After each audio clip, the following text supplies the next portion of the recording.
Welcome to the Street Dog Podcast, brought to you by the Street Dog Coalition. We are an international nonprofit providing free medical care and related services to pets of people experiencing or at risk of homelessness.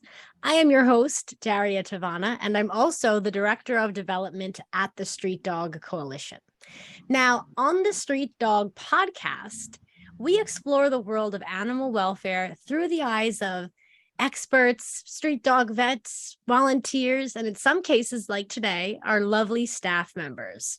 We share inspiring stories, we provide updates on our advocacy work, and we give you an inside look at the challenges and rewards of working to improve the lives of animals belonging to people experiencing or at risk of homelessness. So if you're tuning in live on Facebook, it is great to have you here. Go ahead, drop an emoji in the comments, say hi, let us know where you're tuning in from. Do not be shy. And please also don't hesitate to ask a question if you feel inspired to ask a question. And if you're listening on Spotify, Apple Podcasts, or YouTube, please make sure that you're following the Street Dog Coalition on Facebook so you can also tune in live every episode, which will give you an opportunity to engage with us in real time, which we love to do.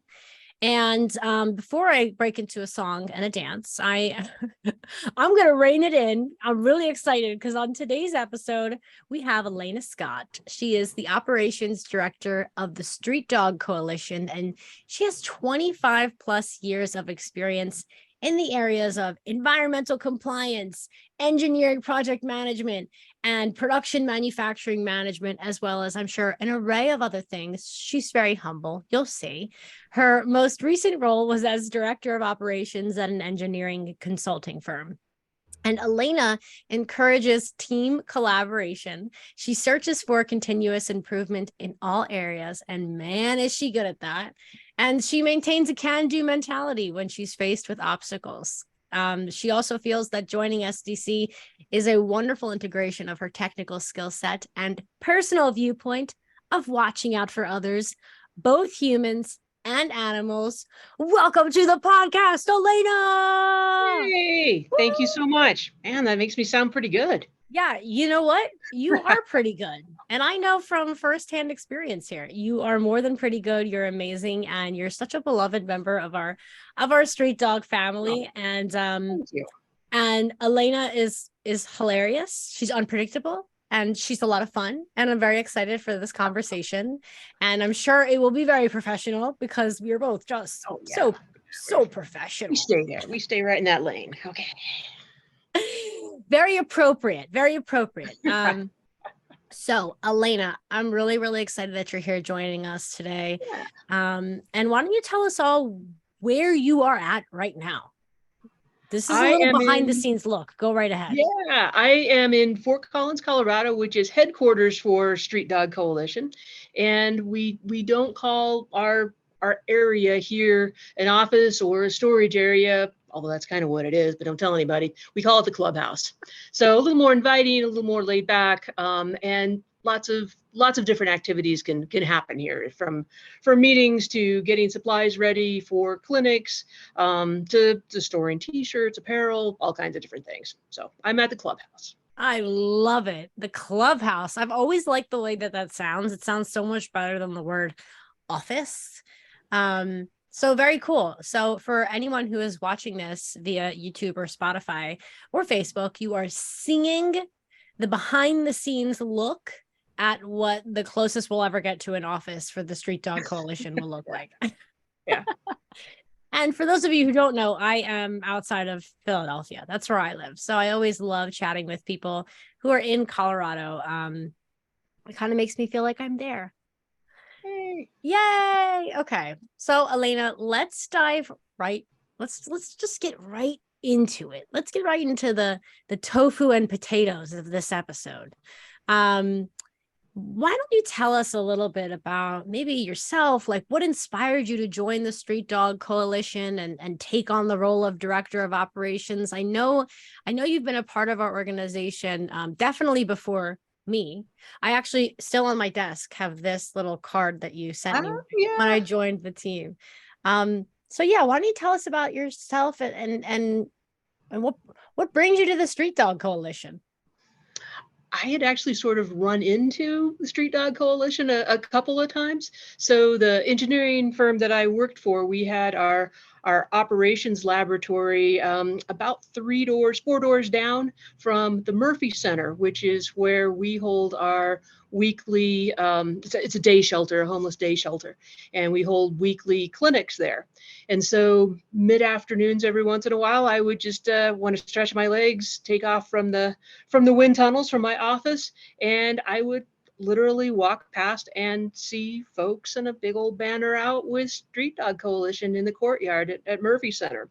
Kind of made me wonder what it was, and Google helped me out figuring out what it was, and then I realized that it was Dr. John Geller, and made another connection. My partner and John's wife, Jean, taught together at the same elementary school for a number of years. And so there was like this little connection. I kept thinking to myself, this might be a good thing to look into more. And life takes over, and you just quite never quite do what you want to do, what you're thinking about you should be doing maybe in life. And COVID came around, still working for the engineering company. There were some merger things going on. There was some reorganization, and there was an opportunity for me to maybe change things a little bit with an early retirement. So about 5 years earlier than what I'd really planned on. Wasn't quite sure what I was going to do with myself. Quickly realized that I failed early retirement and needed something to do with myself. And again, just kind of a loops coming back around and connecting. Happened to be the opening with Street Dogs for just a very small kind of keeping things going in Fort Collins, and very specific to just Northern Colorado clinics. A very small And role. Very it's small role. very small role. Like Katrina said, about 8 hours a week. Yeah, not so much anymore. Oh, But that was a good place to start. So I met with Katrina and John, and hit it off, and then things have just kind of gone from there. that's fantastic. And it's funny that you mentioned Katrina, because Katrina just commented on our live video and said, Oh, this is usually when Elena and I meet for our weekly check-in, and I'm so glad she's on this podcast. She's amazing. So thank you. that's really exciting to hear, Elena. And actually, can I ask you, what are you? I usually ask this in the very beginning, but I forgot to. Can you tell me what your preferred pronouns are?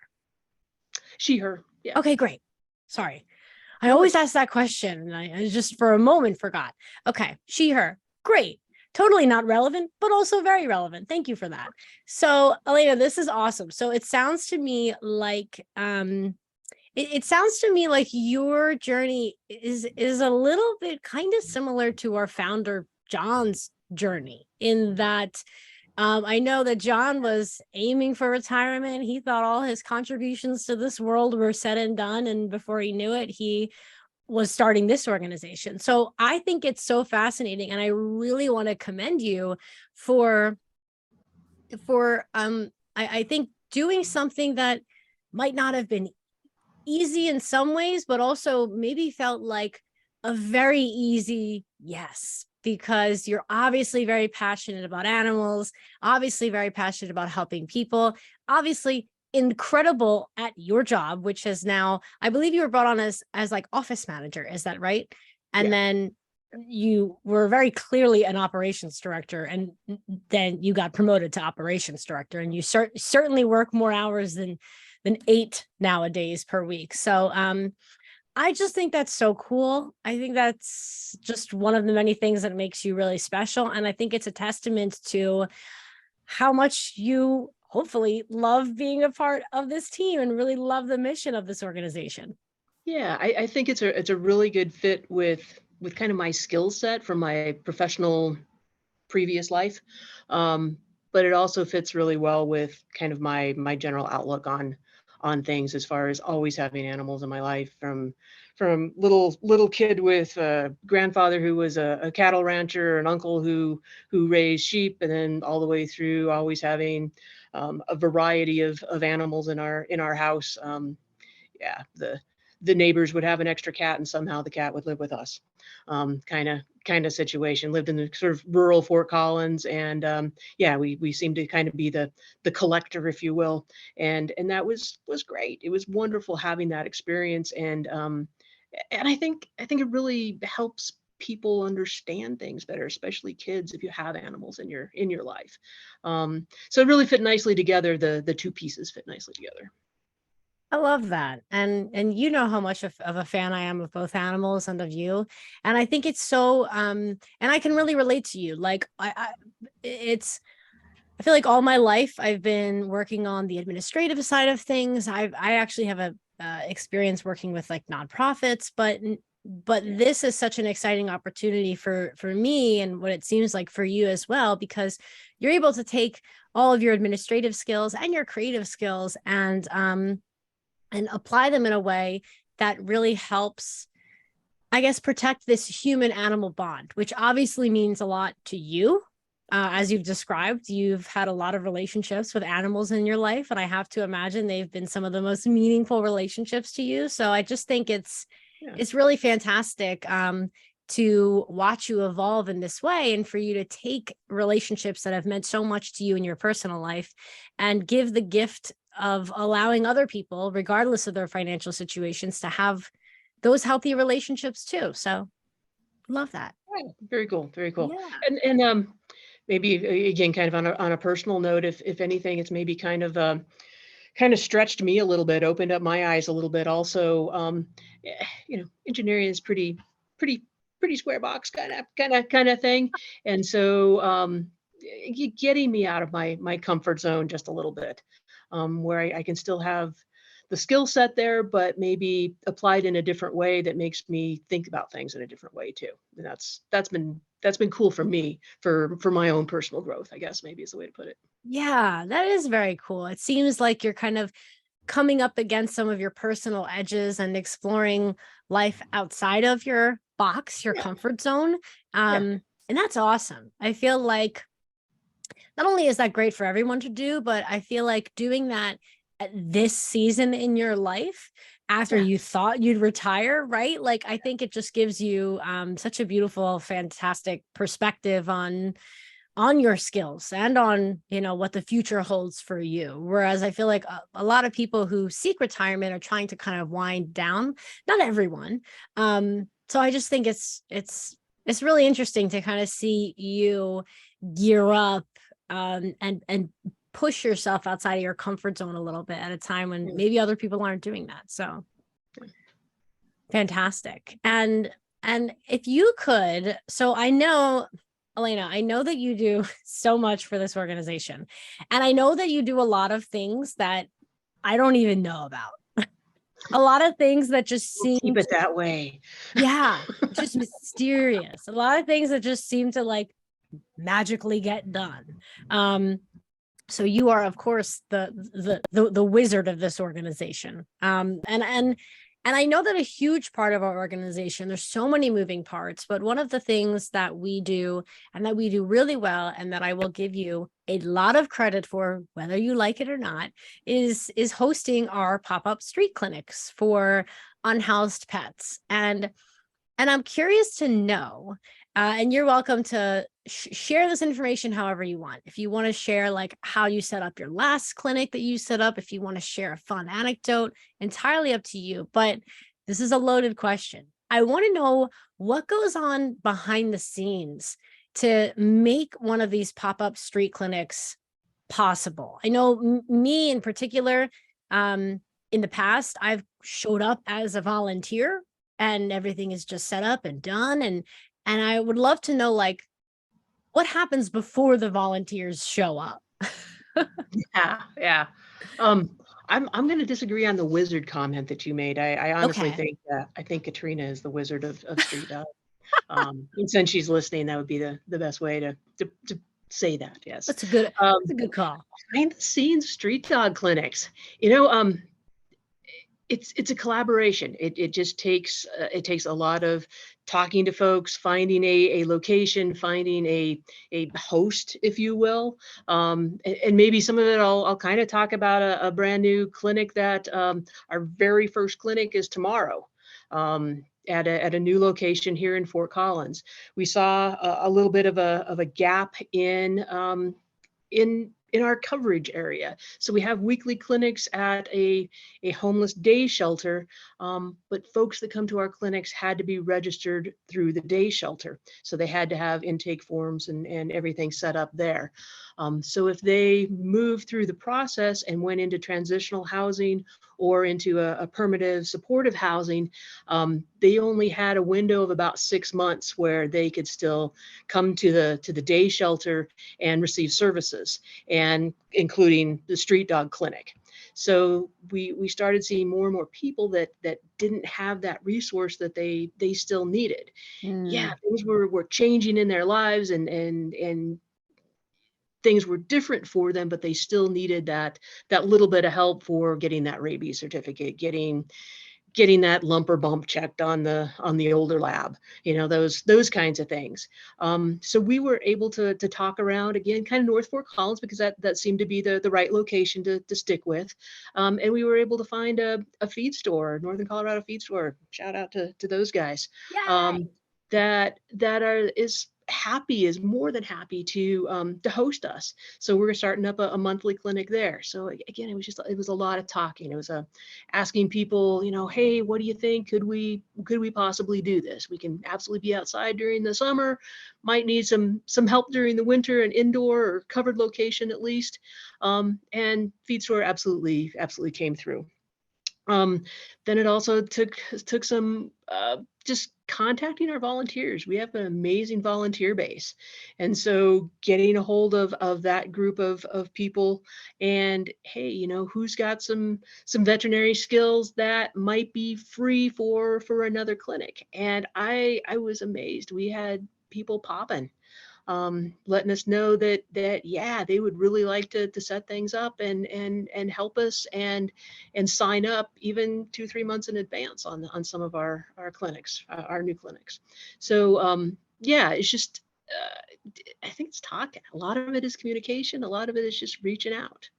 That's fantastic. And I really feel like what you're so good at, Elena, is you're able to kind of not only see the bigger picture and get a sense of what we might need as a clinic, as a community down the line, but you're also, I think, really good at making those asks. You're very personable, and you're very likable. Is that a weird thing to say? You Yeah, just are. it's And I feel like that in itself is, again, a testament to how much this organization means to you.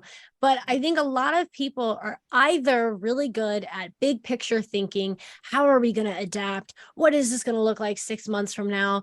Where can I identify a problem?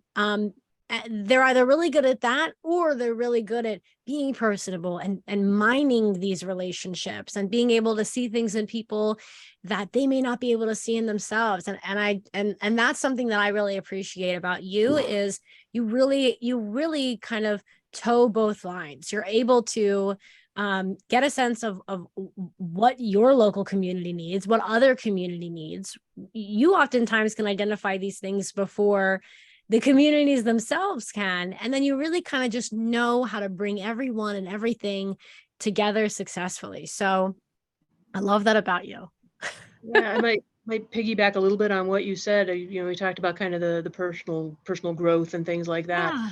Um, I am not good at asking for help or asking for things, at least before Street Dog, and probably Wow. still not so good in my personal life. But anyways, I'm engineer. I can do this. I can figure it out. I don't need, I don't need any help. Oh, Yeah, yeah. so asking for volunteers, asking for help, asking for a location, not in my comfort zone, and it's a really personally a very good feeling when people are excited to help and excited to give a hand and to make things better.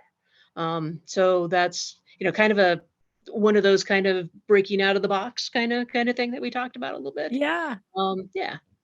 That's awesome. I think that's so cool. I feel like a lot of people, I know we have interns and volunteers who are looking to assume these full-time roles at nonprofits and are sometimes even afraid to apply for jobs because they feel like they don't check off every requirement, or they have to have all the answers figured out, or they have to have all the skills. But what I'm hearing you say is that we shouldn't be afraid to surprise ourselves, and we shouldn't be afraid to find a mission at an organization that aligns with us.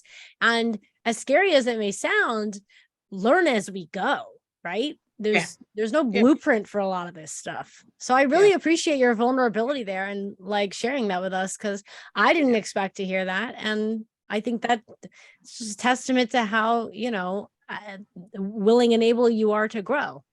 Yeah. Love it. Thank you. Thank you. Yeah. I might add another little story in here too. Tell us. One of our kind of long time clients, gentleman named Ron, um, bringing his dogs, bringing his cats in to see us, and finally kind of got the courage, I guess, up to say, hey, I see maybe you guys could use a little hand. I could even put out some dog food for people to take, or I could move some tables around for you. And so a client who also wanted to volunteer. So kind of getting out of his comfort zone a little bit by sort of switching the sides of the table, if you will. And he's been volunteering with us for a good three months now, and shows Wow. up every week at weekly Murphy Center. Um, awesome as far as talking to people, being that extra hand, moving that table, is there early, stays till the very end. Yeah, so it's not. I don't think it's just me that kind of gets some of that good stuff, but I think it's also our volunteers and people that we interact with, people that we touch. Yeah.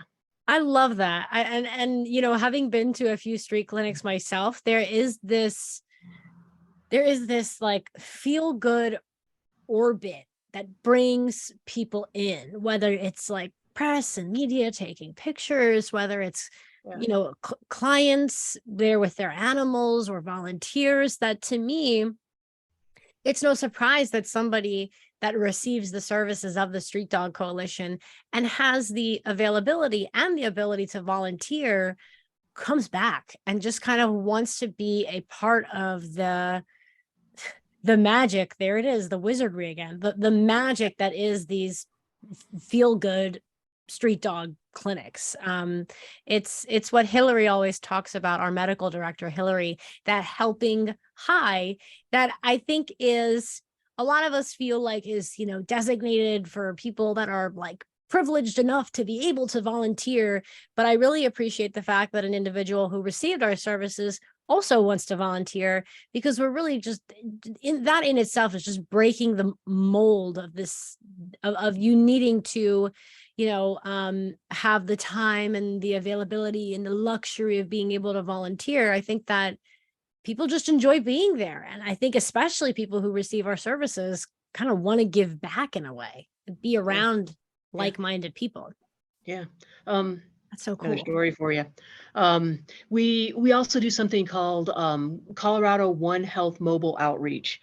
So we go to fairly rural areas within Colorado. So we pack up the vet team, we pack up a dental team, we pack up a medical team. And this spring, back in May, we went to Walsenburg and Trinidad, which is very, very southern Colorado, just above New Mexico. An area that desperately needs vet care. Walsenburg doesn't even have a veterinarian in town. Trinidad has one.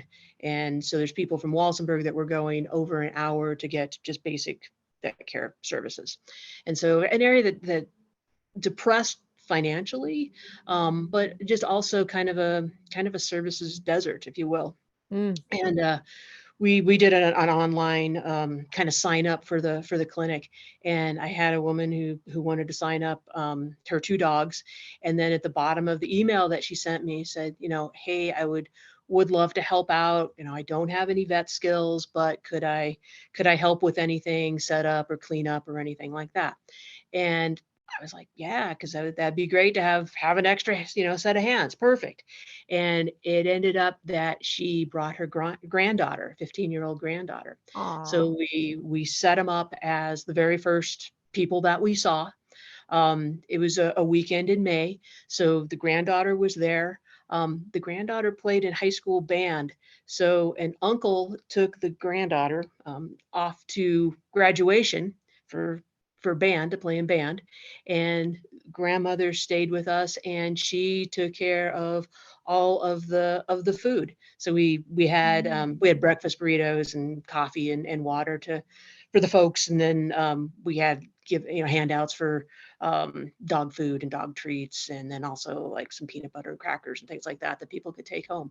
And she just took care of that whole area. Then her granddaughter came back after graduation, an hour and a half later or something, and her granddaughter stayed there the entire time. What? And it That's just amazing. what a wonderful gift that grandmother was giving to that granddaughter.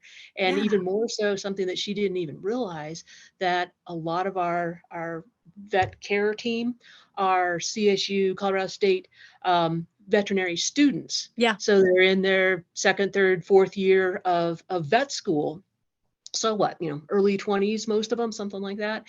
And they were coming up and asking me, who's the kid, who's the 15-year-old? And so I could tell them, it's grandma and granddaughter, and could kind of place a little seed in their brains too for when they had families to make volunteering something that they do with their families. I Yeah. thought that was just the neatest thing to be able just to kind of spread that, not directly related to street dog or what we do, but kind of bigger picture, bigger, worldly good. Make the place Yeah. better. I Yeah. love that. I think when I see people step up in that way, it like restores my faith in humanity. When I see people take Yeah. on responsibility without any expectation of anything in return, right? And then when that becomes intergenerational and they make it a family affair, I think they in a way instill their values into their grandchildren, into their children in a way that you can't do through any other medium other than volunteering, other Yeah. than giving away your time for a cause that's very meaningful to you. So I love that. And I think that so much of what we're about as an organization is, unbridled collaboration, right? That compassionate Mhm. activism. And these values that we hold as an organization are, live within so many other people. And I always get excited when I see parents volunteering with their kids or grandparents volunteering with their kids because they are quite literally connecting with one another through these shared values. Mhm. And I think it really helps them deepen their relationship to one another and to their communities. So that's so cool. I really love that. Yeah. That just made my It's day. It Look was at neat. that. Yeah. Definitely made my day back in May. Yeah. Yeah. That's fantastic. And let me ask you one other thing, if it's okay with you. I know Katrina, who's I believe still listening. She's still listening. Katrina, whenever I told her, and Katrina, for those of you who may not know, Katrina is our executive director, and she's an absolute goddess, and we love her. Hello, Katrina.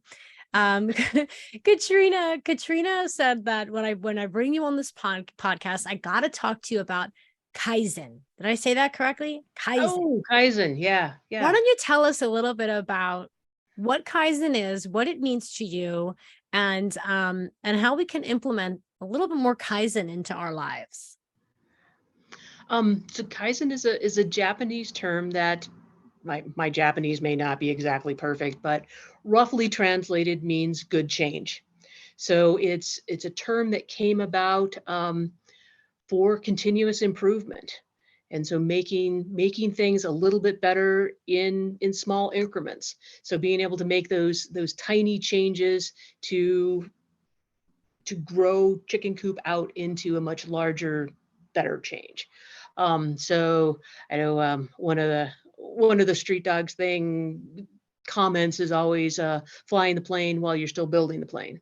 Yeah. And so you have a product, you have a system, you have a plane that is functional, but you always want to make it a little bit better. So you want to add in that little next step, but you don't have the convenience or the time, whatever it is, to be able to shut that plane down midair, or that product or that system. You have to keep going, but add something to it while you're still using it, while you're still flying it.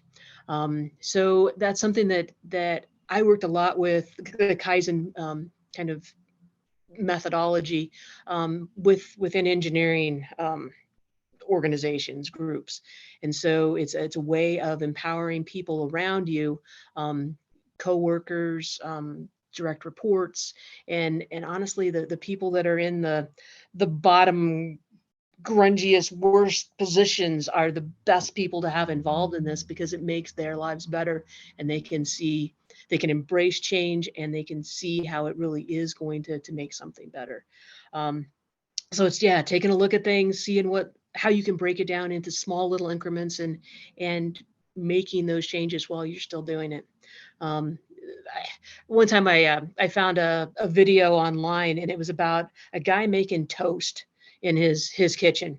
And you could see him pull the toaster out from underneath the counter. You could see him walk across to grab the bread. You could see him go back and get butter. Then he went back and got his strawberry jam. Then he forgot the plate, so he had to go back across, and just all of these different things. And so possibly, if you had your kitchen rearranged a little bit better, that making toast could be a whole lot easier. And it's just kind of But he wouldn't have known that until he tried to make the toast initially and took note of the little things that he could do to improve the final product. Yeah. And I'm sorry, did I cut you off? I got really excited. Were you? No. That's exactly it. Yeah, it's just continuous improvement. You can, no matter what you're doing, you can do something better.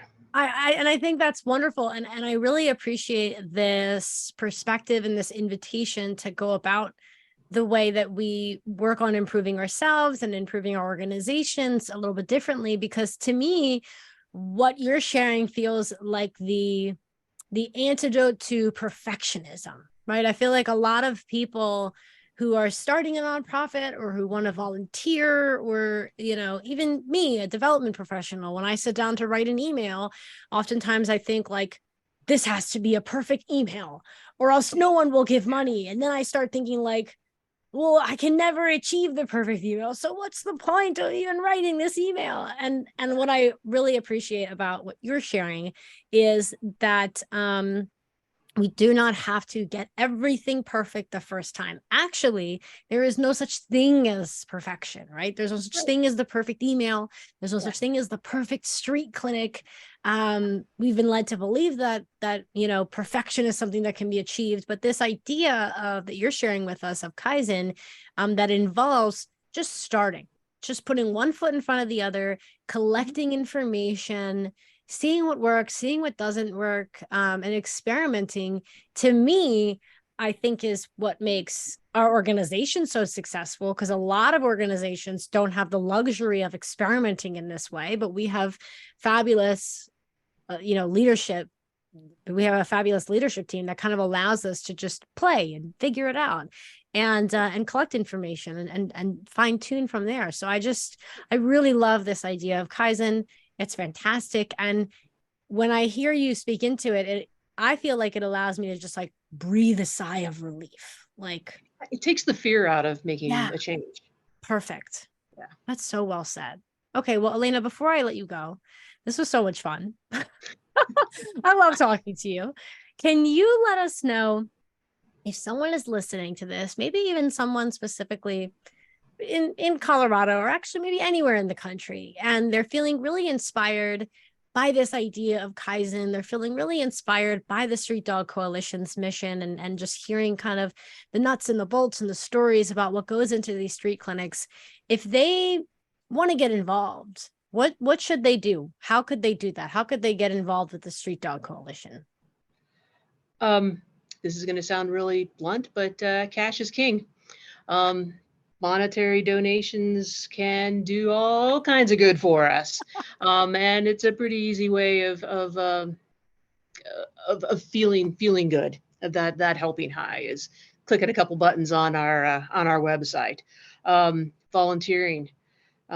Every clinic across the country and internationally now also can always use another volunteer, can always use that extra set of hands, whether it's Ron helping move a table or Caroline, the grandmother that helped us out with our food distribution.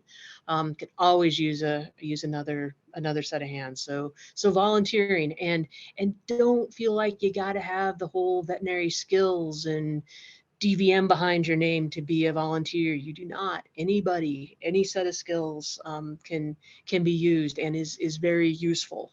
And the other thing too is in kind donations, whether it's maybe your dog decided it didn't like its dog food, and you've got that half bag of dog food that's been sitting around for a couple months.